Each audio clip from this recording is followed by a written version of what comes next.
ना सदासिन्नो सदासित् तदानीं नासिद्रजो नो व्योमा परो यत् किमावरीवः कुह कस्य शर्मन्नम्भः किमासीत् गहनं गभीरं सृष्टि से पहले सत नहीं था, असत भी नहीं, अंतरिक्ष भी नहीं, आकाश भी नहीं था, छिपा था क्या, कहाँ, किसने ढका था, उस पल तो अगम अतल जल भी कहाँ था।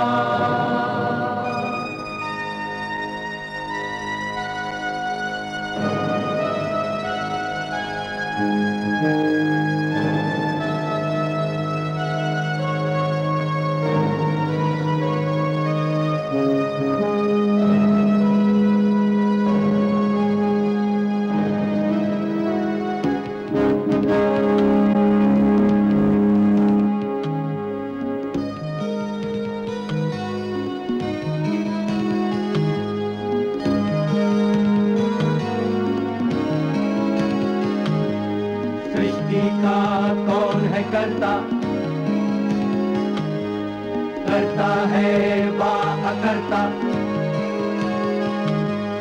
ऊंचे आकाश में रहता, सदा अध्यक्ष बना रहता, वही सचमुच में जानता या नहीं भी जानता है, किसी को नहीं पता, नहीं पता, नहीं है पता, नहीं है पता।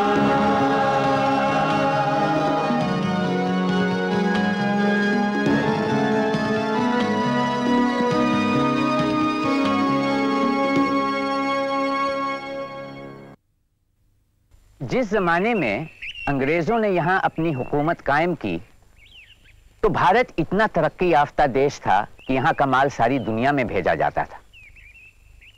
कुदरती तौर पर अगली मंजिल होनी चाहिए थी देश का औद्योगिकरण और बड़ी मशीनों का इस्तेमाल, मगर आगे बढ़ने के बजाय इंग्लिस्तान की नीतियों के कारण भारत पिछड़कर महज एक कृषि प्रधान देश हो गया।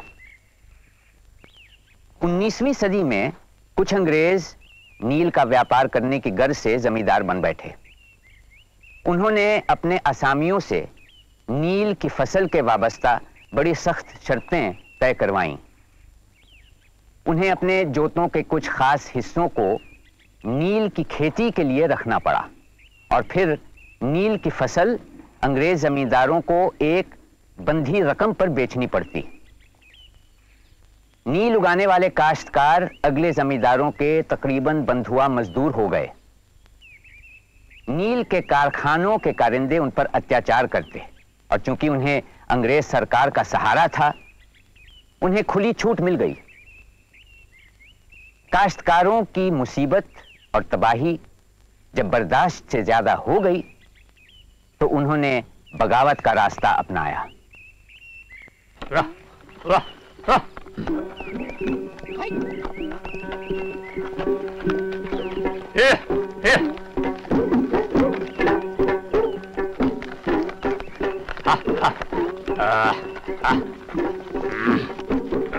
अबे ओ माधव, हुजूर, तुम्हारे खेत बोने के लिए बिल्कुल तैयार है ना?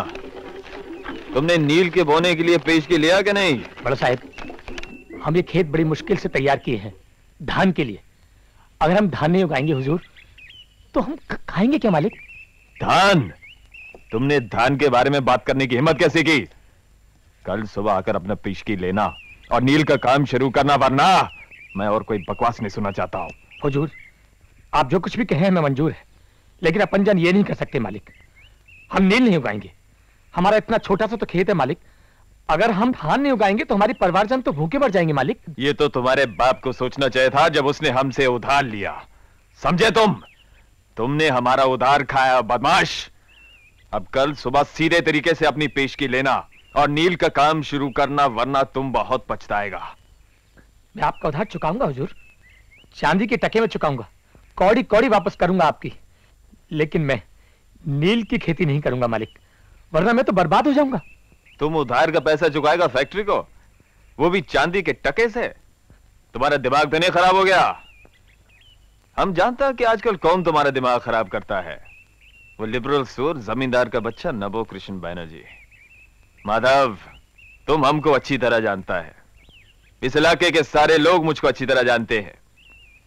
तुमको उधार का पैसा चुकाना ही पड़ेगा, लेकिन नील की बोनी से, चाहे इसमें तुम्हारी पूरी जिंदगी ही कट जाए, समझे? बस 1 साल की मोहलत दे दीजिए हुजूर। उधार की चुकती पैसे में ले लीजिए। अगर मैं नील बोऊंगा तो मैं मर जाऊंगा मालिक।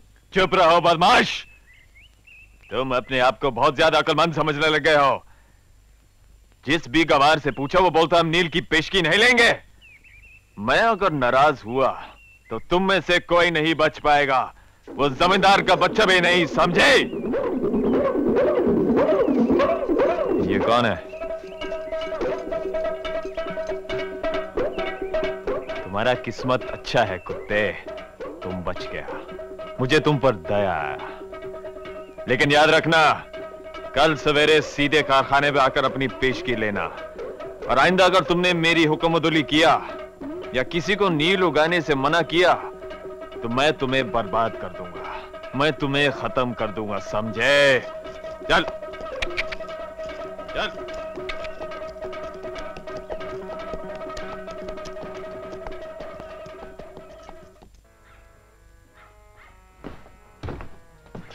यही तो लिखने में लगाया धड़ाधड़। मैंने तुमको नहीं बोला था माइकल? आशुन आशुन। हरीश, अब लिखना बंद करो और इधर देखो, मैं तुमसे मिलवाने किन्हें लेके आया हूं। आप हैं हमारे वो क्या बोलते हैं, फायर ब्रांड जर्नलिस्ट, अग्निभेदी पत्रकार, जिनके बारे में तुम हमेशा पूछते थे ना, श्रीमान हरीश मुखोपाध्याय साक्षात। और आप हैं मिस्टर माइकल मधुसूदन दत्त। नमस्कार। आइए बैठिए। मुझे मालूम है आप लोग दोनों मिलने के लिए कितने आतुर थे। हरीश, मिस्टर माइकल भी तुम्हारे हिंदू पैट्रियट से भीषण प्रभावित हैं, जैसा कि हम लोग सभी हैं। खैर, इस वक्त क्या लेखन और शोध हो रहा है? एक धारावाहिक है, सीरीज लेख लिख रहा हूं दक्षिण बंगाल पर। वहां के किसानों की हालत बहुत अजीब है। नील की खेती करवाने वाले सचमुच उन लोगों का खून पी रहे हैं, जोंक से। वास्तव में स्थिति क्या है? मेरा विचार था देहातों में लोग सुख शांति से रहते हैं, और सिर्फ कलकत्ता है विराट और विक्षिप्त, जहां जीवन का ताना बाना उलझा हुआ है, तनावों से घिरा है। ये सिर्फ एक शहरी आदमी का ख्याल हो सकता है मिस्टर दत्त। आप शायद इंग्लैंड के आदमी की जिंदगी के बारे में ज्यादा जान सकते हैं, बजाय खुद अपने देश के लोगों के। गांव के हालात बहुत खराब हैं और बद से बदतर होते जा रहे हैं दिन ब दिन। तुम्हारा वो संवाददाता लौटा क्या गांव से? ताजा खबर क्या है? हालात खराब ही होते जा रहे हैं रामगोपाल बाबू। नील उगाने वाले खेतीहरों से नील बोआने के लिए कोई भी हथकंडा बख्शते नहीं हैं, और अगर वो फिर भी नहीं मानते तो उठाकर जेल में डाल देते हैं, झूठे मुकदमे ठोक देते हैं, जबरन मारपीट करके उन्हें अपना हुक्म मानने पर मजबूर करते हैं। ऊपर से दाम भी ठीक नहीं देते। पर मेरा विचार था किसानों को नील उगाने के लिए पैसा पेशगी मिलता था। पेशगी? पेशगी? किसान शायद ही किसी और लफ्ज से इतना डरता होगा। नहीं नहीं मिस्टर दत्त, इस नील की वजह से हजारों किसान भूखों मर रहे हैं। लालची अंग्रेज ठेकेदार नील की कमाई के पीछे बंगाल का खून चूसने पर लगे हैं। ज्यादातर तो रकम मिलती ही नहीं किसानों को, और अगर मिले भी तो चंद कौड़ियां होती हैं पेश की रकम के नाम पर, ताकि किसान नील कारखाने के जाल में फंस जाए जन्म जन्म के लिए। नील खेत से कटकर कारखाने पहुंचती है, तब भी पूरे दाम नहीं मिलते, और फिर ठेकेदार तो चाहता ही है कि किसान गले तक कर्ज में डूबा रहे, उसका सर खरीद गुलाम बनकर रहे। अच्छा मिस्टर दत्त, एक चीज बताइए, यह क्यों जरूरी है कि किसान सिर्फ नील ही बोए जबकि वो दूसरी फसलें भी उगा सकता है? धान, तंबाकू, सरसों, ताकि कम से कम अपने बच्चों का पेट तो भर सके। हरीश, यही अन्याय के खिलाफ तो हम लोग ब्रिटिश इंडियन एसोसिएशन की तरफ से पिटीशन भेजा है। हरीश, हम लोग जब जवान था तो कितना प्रभावित था ये अंग्रेज लोगों का समझदारी, ईमानदारी, तर्क बुद्धि, वो क्या बोलते हैं साइंटिफिक टेम्परामेंट से।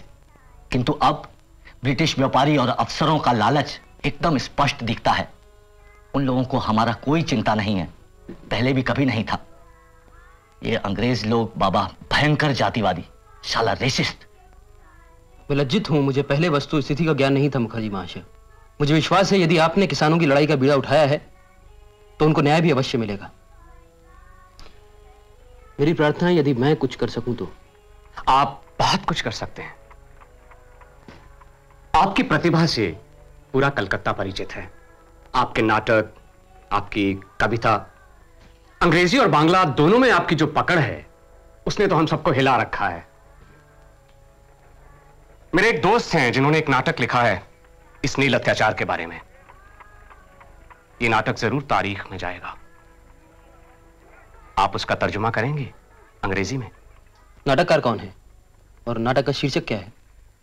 शीर्षक है नील दर्पण और नाटककार हैं दीनो बंधु मित्रों।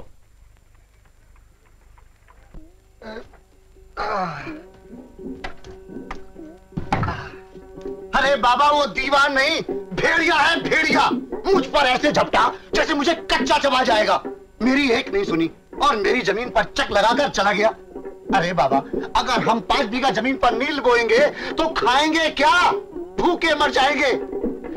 अगर अभी भी वो नहीं मानेंगे तो हमें ये गांव देश छोड़कर जाना होगा यहाँ से। काकू आ गए? हाँ बेटा। दादा घर लौटा है क्या? बाबा गए बाबूवाड़ी। अभी क्या बोलते थे काकू? कुछ नहीं कुछ नहीं।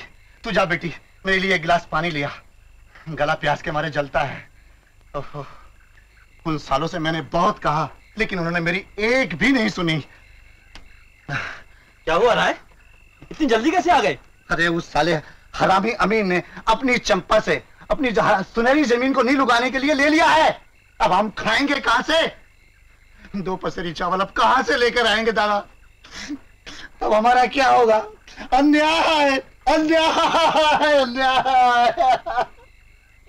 अब रो मत राय, कल ही हम अपना खेत, गाय, बैल सब बेचकर इस गांव को छोड़कर चले जाएंगे। काकू पानी पियो। लो राय, पानी पी लो। डरो मत, जिस भगवान ने हमें ये शरीर दिया है वो हमको खाने के लिए भोजन भी देगा। घबराओ मत। देखो दादा, वो हरामी अमीन इधर ही आता है। उसके साथ 2 लठियाल भी हैं।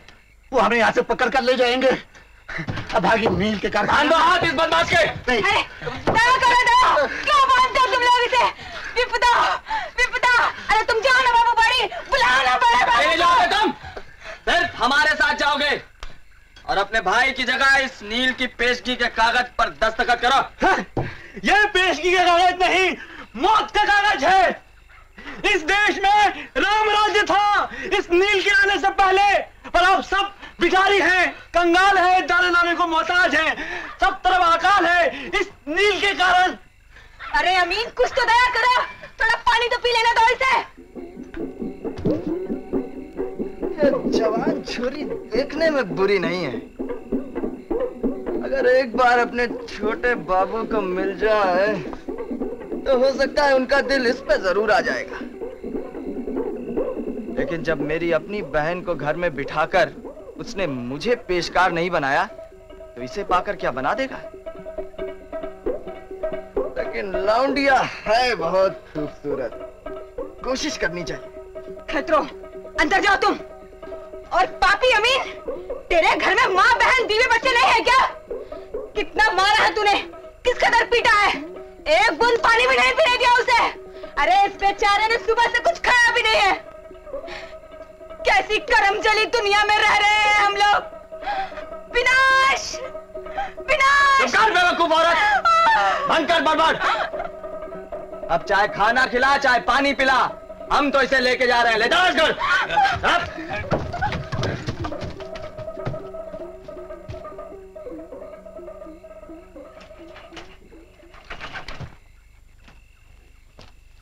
दिल्ली तुम्हारी जैसी आंखों वाला कौन कौन कौन? अरे नीली नीली आंखों वाला जॉन जॉन जॉन। और धर्म बिगाड़ने वाला भैया कौन कौन कौन? अरे काला चोगा पहने पादरी फ्रॉन फ्रॉन फ्रॉन। और ये धान काटने वाला भैया कौन कौन कौन? अरे नील उगाने वाला भैया John frown frown. L'Amour L'Amour L'Amour L'Amour.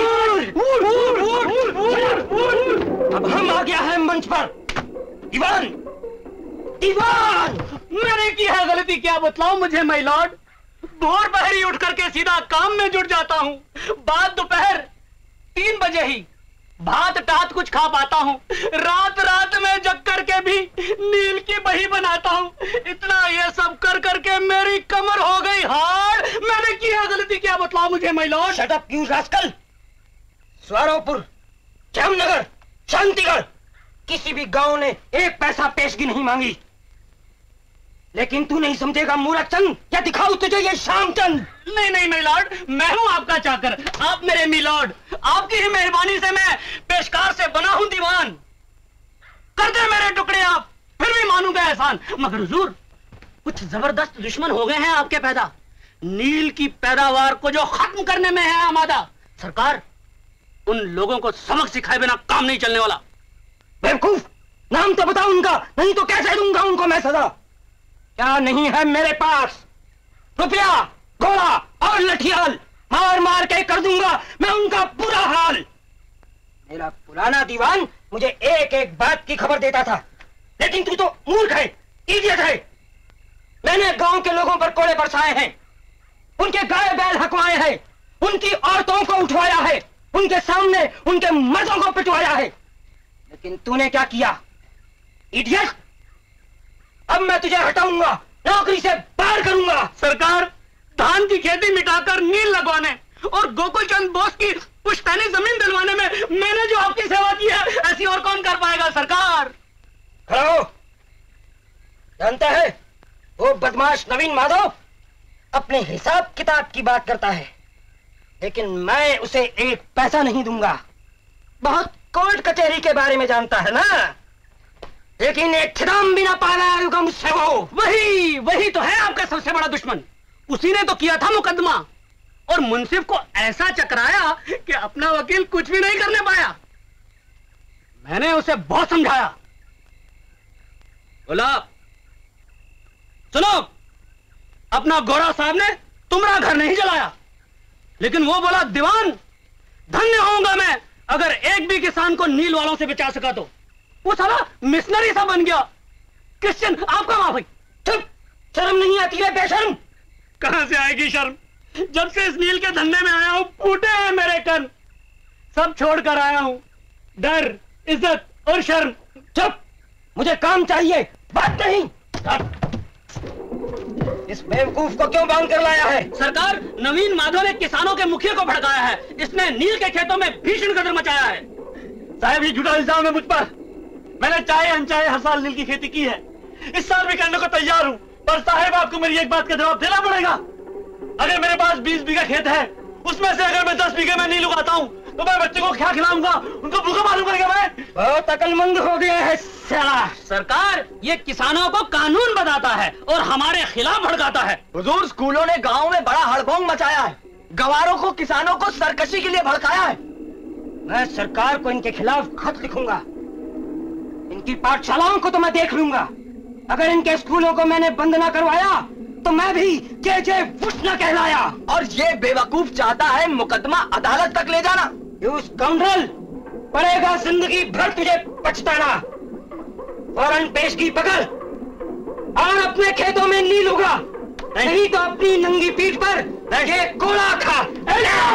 तू ये कोड़ा लोग हम लोगों के साथ करता है। ये नाटक नील दर्पण नहीं है, ये अपना जीवन दर्पण है। जीवन दर्पण है।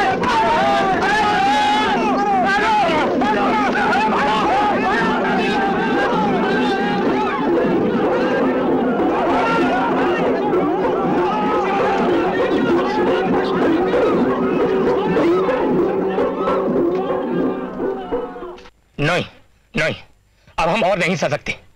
मैं जाता हूं जिमीदार बाबू की बाड़ी। अब देखें, शायद वही हमें बचा सके इस नील के भेड़ियों से। जिमीदार बाबू हमारा दुख पूछना मांगता ना, फिर वो हमारी जिम्मेदारी नहीं लेगा तो फिर कौन लेगा? अरे हम तो बूढ़े हो गए, बूढ़े इन साहब लोगों की नील उगाते उगाते। जाओ तुम ही जाओ जमींदार बाबू के बाड़ी और सहायता मांगो, पर पता नहीं वो भी कुछ कर पाएंगे।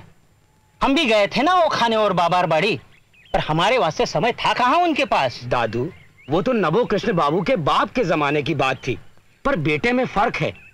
वो दयालु विद्वान चाहता है हमारी सहायता करना। उसे कहते सुना है, जब से ये अंग्रेज बाबू आए हैं तब से उसे लगान सही वक्त पर कभी नहीं मिला। वो हमारे भले की सोचता है, तभी तो वो पंडित ईश्वरचंद विद्यासागर को लाया है यहाँ अपने गांव में स्कूल खोलने के काज से। वही विद्यासागर ना? ओहो हो, कितने महान पंडित और सीधा साधा मानुस। ठाकुर जी रक्षा करो ऐसे विद्वान की। लेकिन बापू, नवो कृष्ण बाबू को अब हमारी सहायता करनी ही पड़ेगी। उनको सरकार को बताना पड़ेगा लामूर के अत्याचार के बारे में, कि कैसे लामूर हमें खुद पीटता है और कैसे हमें अपने लठियाल से पिटवाता है। जाओ जाओ, जरूर जाओ और जरूर प्रयत्न करो। लेकिन जमींदार बाबू अगर सरकार से बोल भी दे तो वो हमारी सहायता नहीं करेंगे। क्यों? अरे ये साहब साहब साहब साले भाई भाई, ये मुंसीफ ये लामूर को कुछ भी नहीं करेगा। अरे सब चोर चोर साले भाई भाई। ये लामूर के यार कौन? ये मुंसीफ। और हमारे गरीब के कौन है? कोई नहीं, कोई नहीं।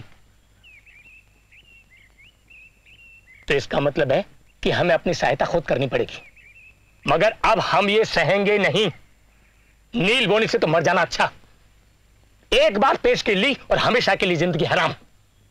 कर्ज उतरता नहीं और बढ़ता चला जाता है बरस दर बरस। और ये लामूर आमार जीवन के सबसे अच्छे खेत पर नील लगवाता है और हम अपने परिवारजन के लिए धान तक नहीं बो पाते। हमारी दशा देखो, अपने सबसे खराब दिनों में भी हमारी ऐसी दशा नहीं थी पुराने जमींदार के राज में, और अब हमारी दशा जानवरों से भी ज्यादा बदतर है। अब हम इस अत्याचार के आगे झुकेंगे नहीं। चलो बंधु, जमींदार साहब की बाड़ी चलते हैं और उनसे चल करके विनती करते हैं कि हमें न्याय चाहिए, इंसाफ चाहिए।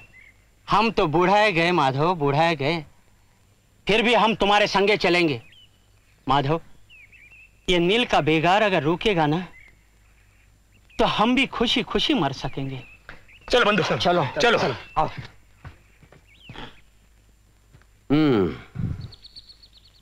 इस अन्याय का अंत होगा।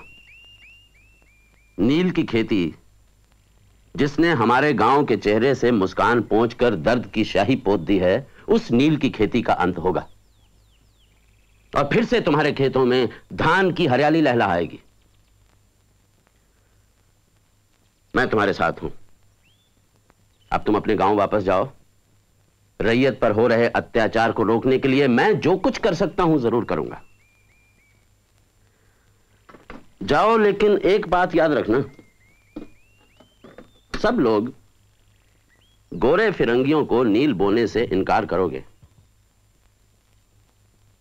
सब, इस बात पर कोई समझौता नहीं हो सकता। सबको एका रखना होगा। बाबू, आप ही हमारा सब कुछ। आप वादा किए कि हमारा घर परिवार खेत सब सुरक्षित रहेंगे, तो हमारे गांव के जन में से कोई भी ठेकेदार की बात मानने वाला नहीं।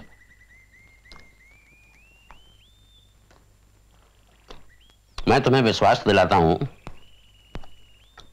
कि अंग्रेज ठेकेदारों के साथ मेरी कोई दोस्ती नहीं है। भाई, नील के कारखाने बंद होने से जितनी खुशी मुझे होगी उतनी शायद ही किसी और को होगी। मेरा मतलब है कि अगर लामूर के पास लठियाल हैं तो मेरे पास भी हैं, अगर उसके दोस्त ऊंचे ओहदों पर हैं तो मेरे भी हैं। मैं आज ही पुलिस दरोगा से बात करता हूं कि वो अपने आदमियों को तैयार रखे। भाई, अगर मुठभेड़ हुई तो जरूरत पड़ेगी। नवो कृष्ण महाराज की जय हो। महाराज, आप हमें फिर से हिम्मत दी है, फिर से आशा बनाए हैं। हम आपका साथ नहीं छोड़ेंगे, हम सब आखिरी दम तक लड़ेंगे महाराज। हे विष्णु, गाँव नहीं चलना क्या? कहां जाता है? अमर एक कहा जा छे, चट करके गया और पट करके आया। हुजूर, तो उसका दोस्त है ऊंचे ओहदे पे? हाँ, अच्छा। हाँ।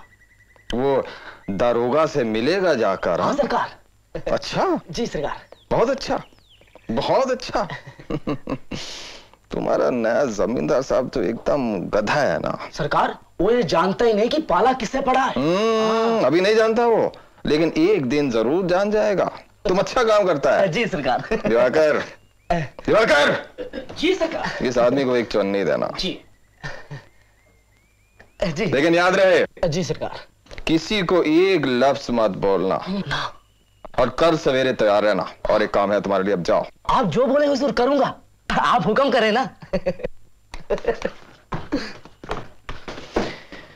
सुना है कि जमींदार साहब के पास उसके अपने लठियाल आ गए, तुम निपट लोगे उनसे? आसानी से, ये तो मामूली सी बात है। अच्छा है। अब कल सवेरे ठीक भोर होने पर तुम सब तैयार रहना है, एक बहुत जरूरी काम है। आपके बंदे हैं हुजूर, आप हुक्म तो करें। ठीक है, अब जाओ। दिवाकर जी। दारोगा से बोलना कि आकर मुझसे मिले फौरन।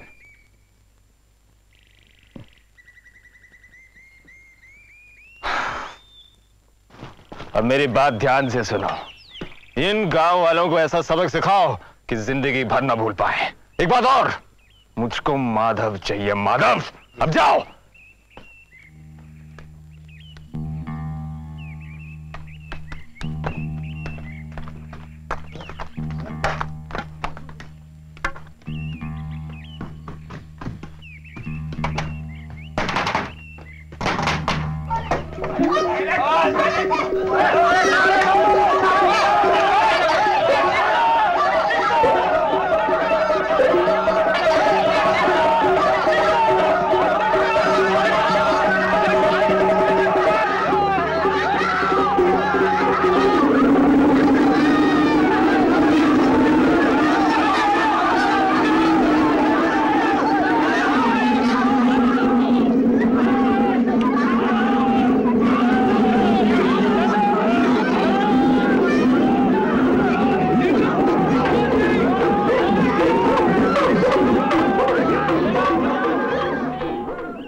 इस देश का सबसे बड़ा अभिशाप है ये एंग्लो सैक्सन, नील की पैदावार कराने वाले लोग। भाइयों, क्या आप सब जानते हैं कि खुद अंग्रेज मिशनरीज ने इन लोगों के अत्याचार के बारे में क्या कहा है? कहा है कि किसान की बर्बादी पर फूलने फलने वाले ऐसे अत्याचारी तो वर्जीनिया के गुलाम पालने वाले कपास बगानों के मालिक भी ना होंगे। मेरे पूर्व वक्ता राजेंद्र बल्लाल बाबू ने मेरा काम आसान कर दिया है। अंग्रेज अंग्रेज अंग्रेज, सारी अच्छाइयां भी अंग्रेज में हैं और सारी बुराइयां भी अंग्रेज में हैं। अरे हम ये क्यों नहीं देखते कि अगर बंगाल के किसानों को इतने सारे अधिकार मिल जाएंगे तो बंगालियों और जमींदारों को कितना बड़ा नुकसान होगा। अगर इतने सारे अधिकार किसानों को मिल गए तो जमींदारों को कौन सुनेगा? फिर व्यवस्था ही कहां रह जाएगी, चारों तरफ अराजकता फैल जाएगी। इसीलिए मेरा कहना है कि अगर कुछ किसानों के साथ कहीं अंग्रेजों ने अभद्र व्यवहार किया हो तो लेफ्टिनेंट गवर्नर के पास एक पिटीशन भेज सकते हैं। नहीं नहीं नहीं, यह पेटिशन भेजने से कुछ होगा नहीं। अगर किसान लोग का हालत जानना है तो पढ़कर सुनकर काम नहीं चलेगा, खुद जाकर देखना पड़ेगा। कहीं दूर नहीं, हरीश बाबू के हिंदू पैट्रियट जाकर देखें आप लोग कि कैसा दयनीय हालत है बंगाल के हलदर का। हम लोग को यह कहकर काम नहीं चलेगा कि हमें क्या, वो तो किसान और हम जमींदार। अगर आज हम लोगों ने गोरा लोगों को हिंदुस्तानी किसान पर अत्याचार करने से नहीं रोका तो कल हम लोग भी नहीं बचेंगे। ये अंग्रेज प्लांटर्स न सिर्फ किसानों का शोषण करते हैं बल्कि जमींदारों को लगान देने से भी इनकार करते हैं। इसलिए भी हमारा कर्तव्य हो जाता है कि हम लोग किसानों का साथ दें। राम गोपाल बाबू को यह नहीं भूलना चाहिए कि अंग्रेज मिशनरीज ने अपनी आवाज उठाई है। रेवरेंड शूर, रेवरेंड ब्रॉमविच और रेवरेंड लॉन्ग जैसे भद्र लोगों ने विदेशी होते हुए भी हमारे किसानों के अधिकार का प्रश्न उठाया है। और अब ब्रिटिश इंडियन एसोसिएशन की तरफ से पिटीशन भेजकर हमें उन भद्र लोगों के हाथ मजबूत करने चाहिए।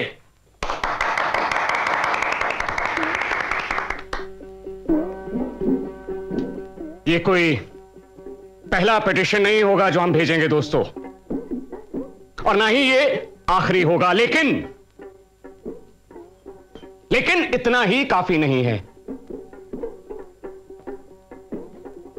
नील उगवाने वाले और उनके पिट्ठुओं की मुखालिफत अगर हम पूरे जोर शोर से नहीं करेंगे तो वो किसानों का खून चूसने से बाज नहीं आएंगे।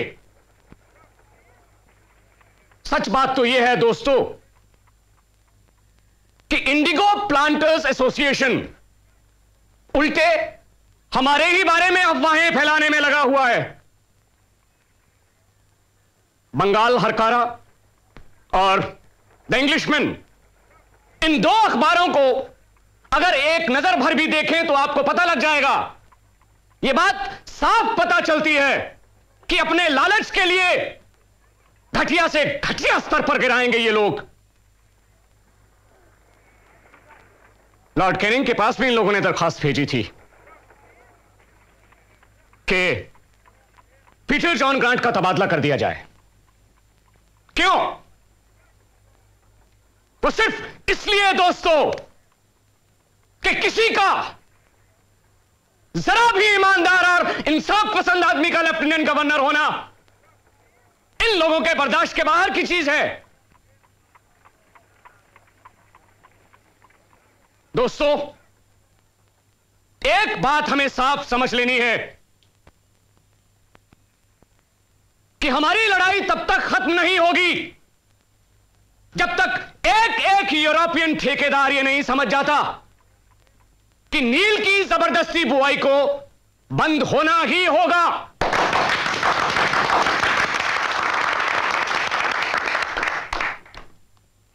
ये शैतानी और नाइंसाफी अब और नहीं चलेगी।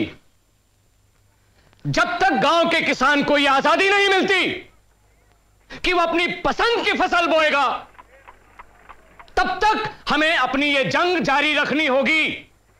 हम चैन से नहीं बैठेंगे।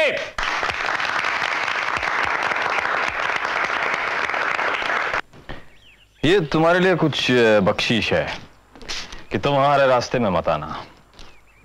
अच्छा ये बताओ, जमींदार साहब तुम्हारे पास आया था क्या?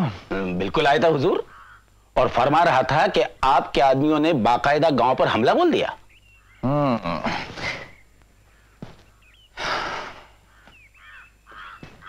तो तुमने क्या फरमाया?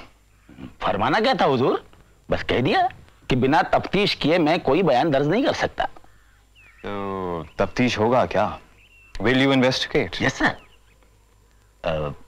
माफ कीजिए, वो तो करना होगा, मगर आप फिक्रमंद ना हुजूर। बस एक बंदा भेज दीजिए जो जाके उन्हें बता दे कि क्या होगा अगर किसी ससुरे ने मुंह खोला तो। वैसे तो अब तक समझ ही गए होंगे बेवकूफ कि जमींदार के भरोसे वो जी नहीं सकते। हाँ, मेरे ख्याल से इतना तो वो समझ गए होंगे। लेकिन एक बात और है, उनमें से एक बहुत बड़ा बदमाश है, माधव। Yes sir. तो नौबो कृष्ण बाबू बता रहे थे कि वो लापता है कुछ किसानों के साथ। पर सर, हमले के बाद तो उसकी कुछ खबर ही नहीं मिली। वो तो कहीं छुपा हुआ होगा। कोई बात नहीं, वो बाहर निकलेगा। सब के सब एक ना एक दिन बाहर निकल ही जाते हैं। कहीं ऐसा तो नहीं हुआ कि जमींदार साहब ने उसको छुपा के रखा है हमारे खिलाफ मुकदमा बनाने के लिए? खैर, इस वक्त मुझे कुछ और काम है। तुम फिर आना और बताते रहना कि तुम्हारा तफ्तीश कैसा चलता है। जी हुजूर। दिवाकर, जी सर। मैं गोदाम में जा रहा हूं, तुम पेशगी का कागज तैयार रखना सही करने के लिए। जी सर।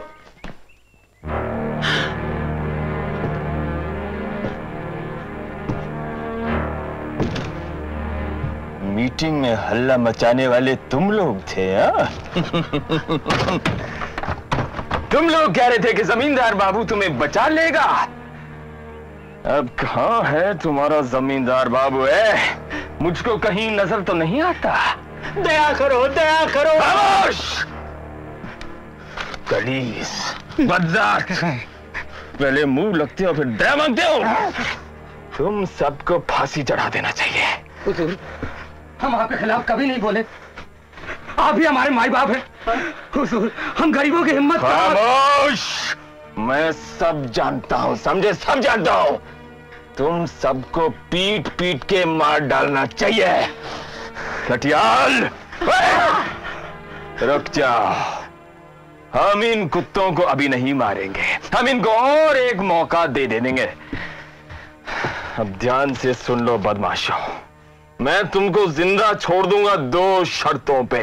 1, तुम सब इस कागज पर अंगूठा लगाओगे और नील की पेशगी की रकम कबूल करोगे। और 2, जब पुलिस यहां आएगी तफ्तीश करने को, तो तुम लोग इस बात के बारे में सांस तक नहीं लोगे, समझे?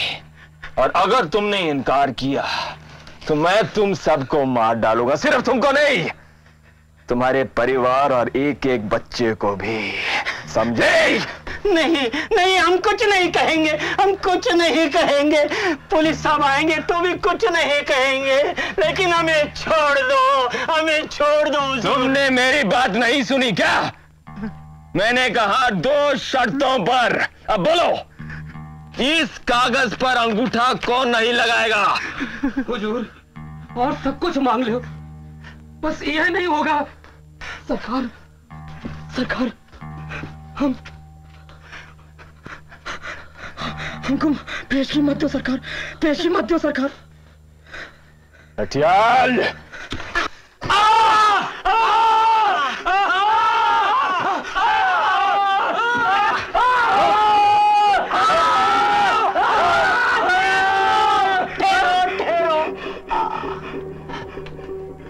ला देख, हाँ अंगूठा लगाता हूँ।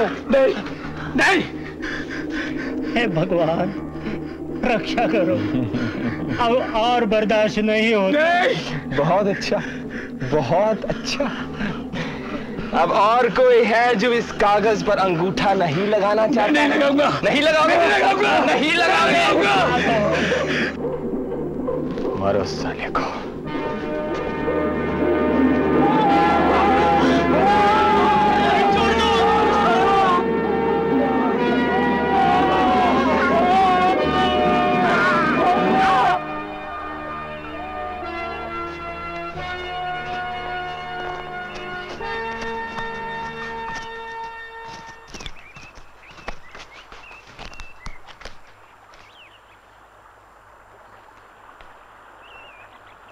इस आदमी को श्यामनगर गांव के कारखाने तक पहुंचाना है, वहां ले जाकर ससुरे को गोदाम में बंद कर देना।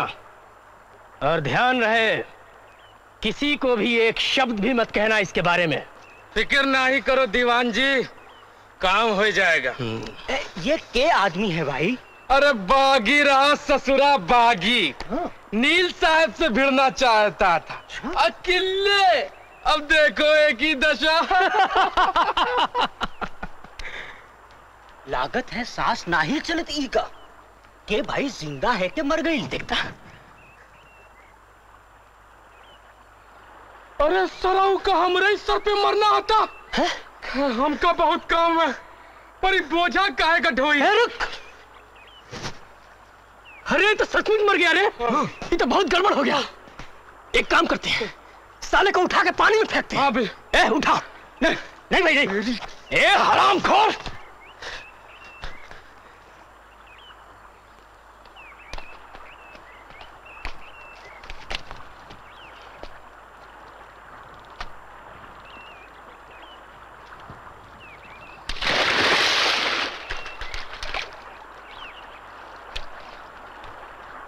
या अल्लाह, ये दुनिया के क्या होता जा रहा है?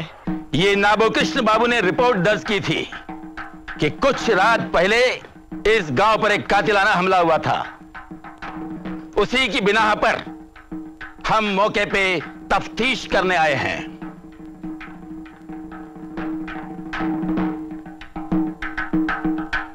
तुम लोगों को यहां गवाही के लिए बुलाया गया है कि यह हमला हुआ भी था या नहीं, और अगर हुआ था जैसा कि ये कह रहे हैं, तो कब और कैसे, और अगरचे वो हमलावर आए थे तो वो कौन थे?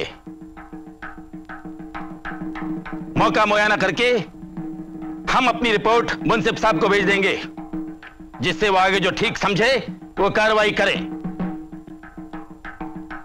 हाँ तो बोलो, तुम में से कौन कौन तैयार है हल्फिया बयान देने को?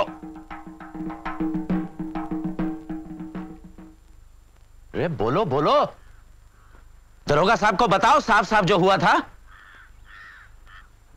अरे डरो मत, बताओ। देखो सच बात बताने से तुम्हारा कोई नुकसान नहीं होगा। जिन लोगों ने तुम्हारा ये हाल किया है सजा उन्हें मिलेगी। बोलो,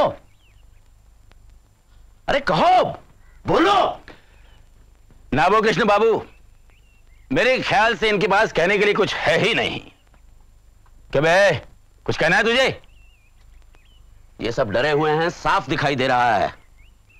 डर के मारे इनकी जुबानें बंद हैं, इसलिए खामोश हैं। पूछिए इनसे, इस आदमी से पूछिए इसका हाथ क्यों टूटा। पूछिए इससे इसके सर पे ये घाव क्यों है, कैसे लगा। बताओ दरोगा साहब को, साफ साफ बताओ क्या हुआ। बताओ, लामूर साहब के लठियाल आए और तुम पर टूट पड़े, बताओ इनको। अरे मैं तुम्हारे साथ हूं, तुम्हें कुछ नहीं होगा। दरोगा साहब को सब सच सच साफ साफ बताओ। दरोगा बाबू, जमींदार बिना किसी सबूत के हमारे लामूर साहब पे उंगली उठा रहे हैं, झूठ झूठ का इल्जाम सिखा रहे हैं इन बेचारे गरीब किसानों पे। लेकिन ये सब नहीं चलेगा। आप इनसे पूछिए, पूछिए इनसे, जिस वक्त हमला हुआ था उस वक्त ये यहाँ पे मौजूद थे?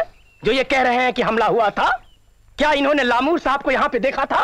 मुझे कुछ देखने की जरूरत नहीं है अब। तुम क्या समझते हो, तुम और तुम्हारे लामूर साहब का ये अत्याचार हमेशा हमेशा चलता रहेगा? सब जानते हैं कि इन गरीबों को नील उगवाने के लिए लामूर साहब कुछ भी कर सकते हैं। होश में रहिए जमींदार बाबू, और जरा संभाल के बात कीजिएगा।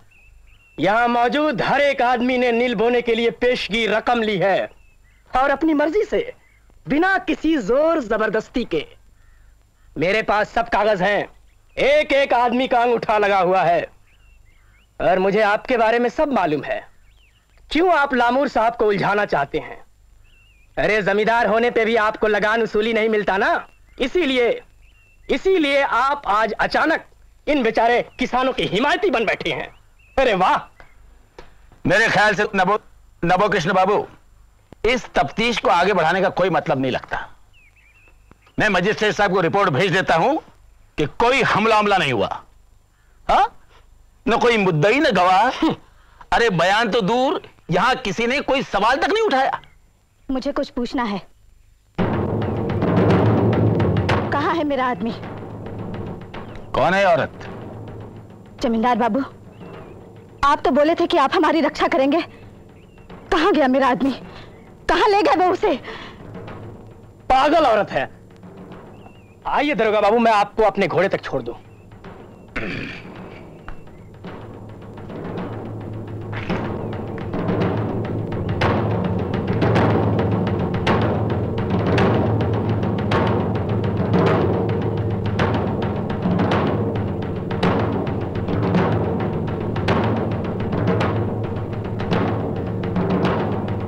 एक आदमी ऐसा नहीं है जिसने मुंह खोला हो। आप सोच सकते हैं कि कितना डराया होगा उन्हें। उनका सब कुछ लुट चुका है, फिर भी किसी में इतनी हिम्मत नहीं है कि वो चूं तक कर सके। विद्यासागर जी, आप विद्वान हैं, सामाजिक कुरीतियों से लड़े हैं आप ही बतलाइए कि इन हालात में क्या किया जाए। आखिर इसका क्या हल होगा? मुझे नहीं पता, केवल इतना पता है मुझे कि एक न एक दिन ये भयभीत होना छोड़ देंगे। आपके ख्याल से अब क्या होगा? होगा क्या? एक आदमी था जो बोल सकता था, माधव। भगवान जाने उसका क्या हुआ, क्या किया उसके साथ इन लोगों ने। उसके बिना सारे गांव की शक्ति ही चली गई, न्याय की आशा ही खत्म हो गई। मैं तो सोचता हूं कि सब भूल जाऊं और सब छोड़ छाड़ कर कलकत्ता चला जाऊं। वहां शायद तुम्हारे हरीश बाबू की कुछ मदद भी कर सकूं। शंभू, कुछ समझ में नहीं आता, बस लगता है कि इस झमेले से मुक्ति मिले। बस हार गए इतनी सरलता से? खैर, मैदान छोड़ना एक जमींदार का विशेष अधिकार है मेरे विचार से। फिर भी मुझे तुमसे कुछ बात कहनी है। तुम्हें लगा था कि ये सब कुछ बहुत सरल होगा, नहीं? तुम सोचते थे कि तुम किसानों के अधिकारों की बात को उठाओगे और वो सब तुम्हारे चरणों में आ गिरेंगे। और वो शैतान नील साहब भाग जाएगा डर कर। नहीं, ये सब उतना आसान नहीं है। अगर तुम किसी बात को ठीक समझ रहे हो और उसके लिए लड़ते हो तो यूं हारने से काम नहीं चलता। बरसों से मैं विधवा विवाह की बात कर रहा हूं, लोगों को समझाने की चेष्टा कर रहा हूं कि अपनी छोटी छोटी बच्चियों को धर्म के नाम पर कुलीन बूढ़े ब्राह्मणों के साथ मत ब्याह दें। वो एक बूढ़ा ब्राह्मण मरता है तो न जाने कितनी अबोध कन्याएं विधवा हो जाती हैं और अपमान की बेमजा जिंदगी जीती हैं। तुम्हें लगता है कि लोग ध्यान देते हैं कि विद्यासागर क्या कह रहा है? मैं उन्हें समझाने की कोशिश कर रहा हूं कि अपने लड़कों के साथ साथ लड़कियों को भी शिक्षा दें। मगर कितनी लड़कियां पाठशाला जाती हैं आज। मगर मैंने तो हार नहीं मानी है। मैं तो लिखता रहूंगा, घर घर जाकर लोगों से कहता रहूंगा कि अपनी आंखें खोलें, देखें। मैं हार नहीं मानूंगा। विद्यासागर बाबू, आप तो हमारे गुरु हैं। आप ये मत समझिए कि आपकी शिक्षा व्यर्थ हो गई। ये तो हमारा सौभाग्य है कि हम आपके संपर्क में रहे। अगर आप जानते कि आपने हमें कितनी प्रेरणा दी है। भगवान रक्षा करें। नवकृष्ण, ये नई पीढ़ी हमारी आशा है। तुम हृदय छोटा मत करो। तुम एक न एक दिन देखोगे कि ये सब। बाबू बाबू, नदी किनारे लाश मिली है, जल्दी चलिए।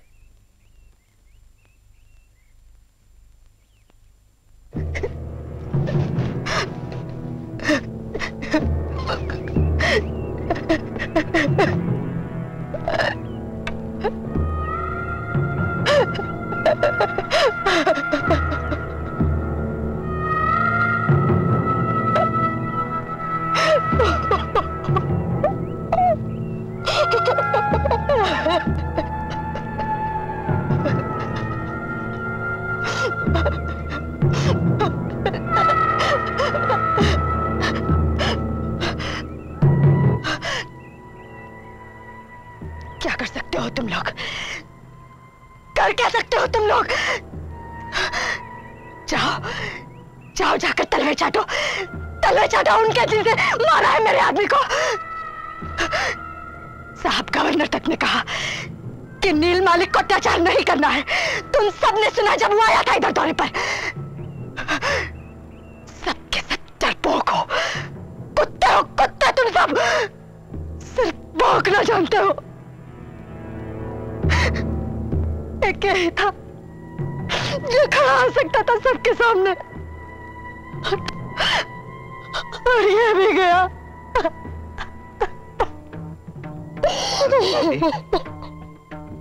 उन्होंने इसे मार डाला,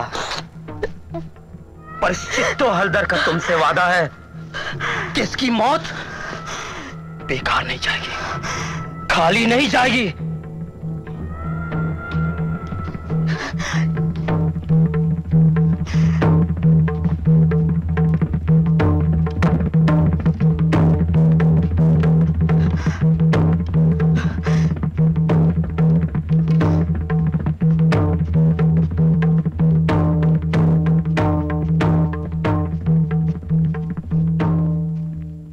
कहां जा रहे हो तुम लोग? अरे क्या कर रहे हो?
लठियाल लठियाल लठियाल कहाँ मर गया उसको? लठियाल लठियाल लठियाल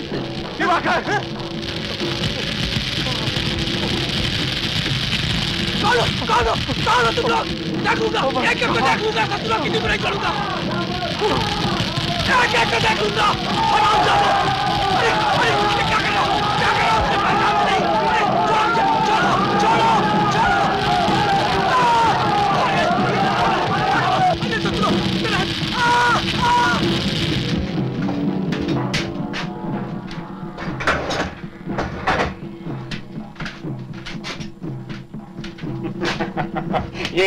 ये देखिए रामगोपाल बाबू। ये बात हरीश बाबू, अब ये आग एक गांव से दूसरे गांव फैलेगी, अब इसको कोई नहीं रोक सकता। नील के दिन लग गए। अब ये मत भूलिए कि इस आग में सिर्फ अंग्रेज नहीं, हम हिंदुस्तानियों के हाथ भी जलेंगे। और देखिए अब सरकार क्या करेगी किसानों की सरकशी दबाने के लिए। देखिए, लेकिन अब सरकार भी जान गई है कि दिखावटी रियायतों से किसानों को फुसलाया नहीं जा सकता। नहीं, उनके एक्ट 11 से क्या हुआ?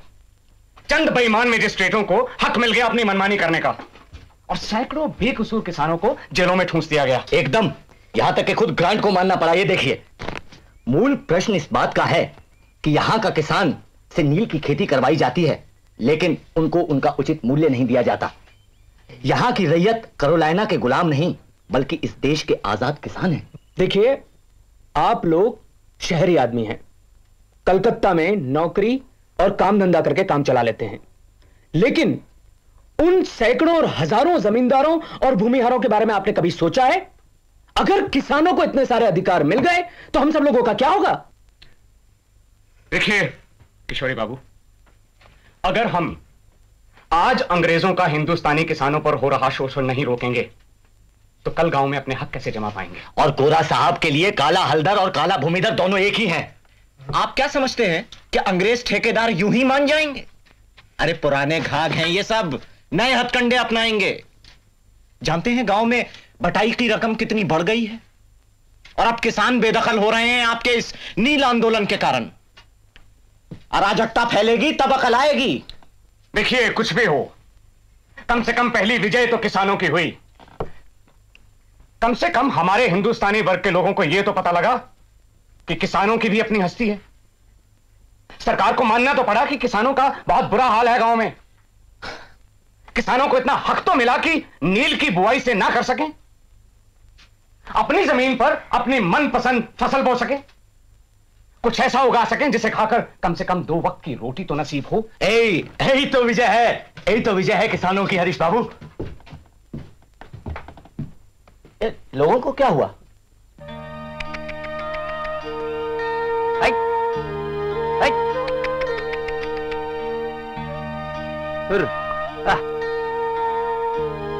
कुछ खा लो दादू। अरे तनिक सुस्ताल छा में भोरे से लगे हो। नहीं नहीं, अभी थके नहीं हम। अपने ही खेत में धान बोने का सुख तू नहीं समझेगी मालती, तू नहीं समझेगी। सब समझती हूँ दादू, सब समझती हूँ। वो भी तो यही चाहता था। हाँ, और उसके जैसा दूसरा आएगा भी नहीं अब। पर सुना क्या तुमने मालती? वो राक्षस लामूर हमारा गांव छोड़कर भाग गया साला। सच? हाँ। माधव होता तो कितना खुश होता आज। मालती, मालती, इस बूढ़ा मनुष्य के लिए तू बेकार इतनी तकलीफ उठाती है, खुद अपना ख्याल नहीं करती। अब मेरा ख्याल कौन रखेगा दादू? क्यों? वो चित्तो हलदर है ना, उसके साथ तुम शादी क्यों नहीं कर लेती? जब से उसकी घरवाली 2 छोटे छोटे बच्चे छोड़कर परलोक चली गई, तब से वो बेचारा बड़ी मुश्किल में है। क्या वो साल भर का इंतजार और नहीं कर सकता? माधव का शौक तो पूरा कर लो। दादू, माधव का बड़ा मन था बिटिया को पढ़ाने का। अब तो विद्यासागर बाबू ने गांव में पाठशाला भी खोल दी है, बिटिया को वहीं पढ़ाने भेजा है। आज पहला दिन है। जिन हिंदुस्तानियों ने अंग्रेजी तालीम हासिल की थी, वही सबसे पहले अंग्रेजों के इस इसरार के खिलाफ खड़े हुए कि भारत में रहने वाले अंग्रेजों के मामले से हिंदुस्तानियों का कोई सरोकार नहीं। नए हिंदुस्तान के पहले सियासी रहनुमा और कलकत्ते के पेशावर वर्गों में नील विद्रोह से ही राष्ट्रीय चेतना उजागर हुई। इस आदर्शवादी संघर्ष ने इस तरह राष्ट्रीयता को बढ़ावा दिया और बाद में जब राष्ट्रीय आंदोलन ने जोर पकड़ा तो स्वराज्य और सुधार उसके दो पहलू माने गए।